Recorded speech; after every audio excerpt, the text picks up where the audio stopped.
Welcome back खवतीन और हज़रात, आप देख रहे हैं द मॉर्निंग स्टार। एक बार फिर आपको शो में हम वेलकम कहते हैं। हमें ज्वाइन किया है आप सबके दिलों की धड़कन।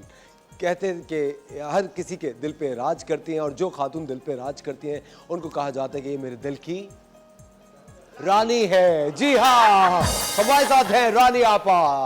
कैसी आप रानी आपा? अल्हम्दुलिल्लाह बिल्कुल ठीक हूँ। रानी आपा, वैसे आपका नाम रानी आपा क्यों पड़ गया? आपको गुस्सा तो आता होगा कभी के वो क्या आपा मत कहो, बहुत फ्री हो। एक्चुअली सीनियरिटी इंसान के रुतबों को चेंज कर देती है। जब हम यंग होते हैं तो हमें हमारे नाम से रानी जी, रानी अनीस और रानी सुनो।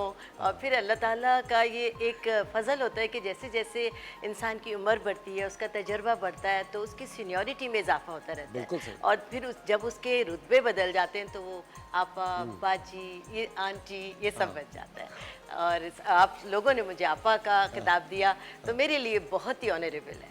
जबरदस्त, कितनी प्यारी बात आपने वैसे कही है। और ऑफ कोर्स एक रानी आपा से एक दबदबा भी आता है नाम का। लेकिन आप इतनी स्वीट और इतनी ज़्यादा अकोमोडेटिंग के रानी आपा, बहुत शुक्रिया आज आप आई हमारे शो पर। आज हम किस बारे में बात कर रहे हैं? आज हम बात करेंगे, आपको पता ही है कि गर्मियों का मौसम है और हर शख्स आजकल गर्मी के बारे में बात करता है कि गर्मी से हमारा बुरा हाल है, इतना पसीना आ रहा है। लेकिन रानी आपा, मुझे एक बात बताएं, गर्मियाँ बहुत शदीद नहीं पड़ने लगी, पहले इतनी नहीं थी।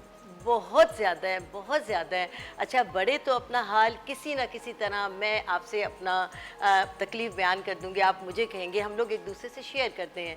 लेकिन आज मैं बात करूंगी घर के कम सिन बच्चों की, मासूम बच्चों की, कि वो अपनी प्रॉब्लम का इजहार भी नहीं कर सकते, बस रोते हैं। इस मौसम में उनकी तबीयत बहुत ख़राब होती है। जो छोटे बच्चे हैं, आप देखें, हम उनकी कितनी भी हिफाजत कर लें, उनको कई बार हम नहला देते हैं, लेकिन उनके जिस्म पर दाने निकलते हैं, गर्मी दाने निकले होते हैं, जिसकी वजह से वो बेहद चिड़चिड़े हो जाते हैं, रोने लगते हैं। और सबसे ज़्यादा है कि पानी का इंटेक बच्चे इतना बेबहा करते हैं। हालांकि पानी हमारी सेहत के लिए बहुत ज़रूरी है और जितना हम पानी ज़्यादा पिएँ वो ना सिर्फ ये कि हमारी हेल्थ को बेहतर करता है, हमारी स्किन को अच्छा करता है, लेकिन बच्चे जब बेपनाह पानी पी लेते हैं तो उनका खाने पीने की जो स्पेस है वो ख़त्म हो जाता है। पेट में इस कदर पानी हो जाता है कि जब हम उन्हें कोई ग़िज़ा देते हैं, ज़ाहिर है वो हमारे मोहताज हैं।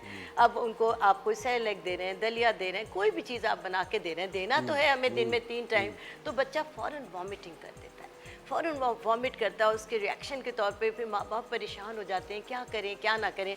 उसकी वजह यह है कि उसका निज़ाम हज़म ख़राब हो गया है और उसको हम कैसे बेहतर बनाएंगे, बच्चे को इन तकालीफ से हम कैसे निजात दिलाएंगे, जो कि हमारा फ़र्ज़ है। तो आज उसके लिए एक बहुत ही शानदार और बहुत ही आसान रेमेडी लाई हूँ। लोगों को मालूम है लेकिन जहनों से निकल जाता है। सिर्फ एक चीज़ ऐसी होती है जो इधर उधर करनी होती है तो वो ठीक हो जाता है। जी अच्छा रानी आपा, छोटे बच्चों को पेट में दर्द की शिकायत आजकल के सीज़न में बहुत होती है। पेट में दर्द हो रहा है बार बार, और जिसकी वजह से बुखार चढ़ जाता है, गला आ जाता है। हाँ, अरे देखिए, हमारा जो पेट है ये 99 बीमारियों की अमाज का है। जब तक ये स्ट्रांग नहीं होगा हम हेल्दी नहीं होंगे, हम स्ट्रांग नहीं होंगे। और अपने लिए तो हम केयर कर लेते हैं, यार आज मेरा दिल नहीं चाह रहा, मेरी तबीयत भारी हो रही है, मैं खाना नहीं खा रहा, आज मैं ये चीज़ लेता हूँ, हल्की डाइट लेता हूँ, हम अपने लिए। लेकिन छोटा बच्चा हमारा मोहताज है, वो नहीं कह सकता कि उसके पेट में दर्द है, बस वो रोता है। उसका जो रोने का इजहार है, इसका मतलब है उसे कोई तकलीफ़ है।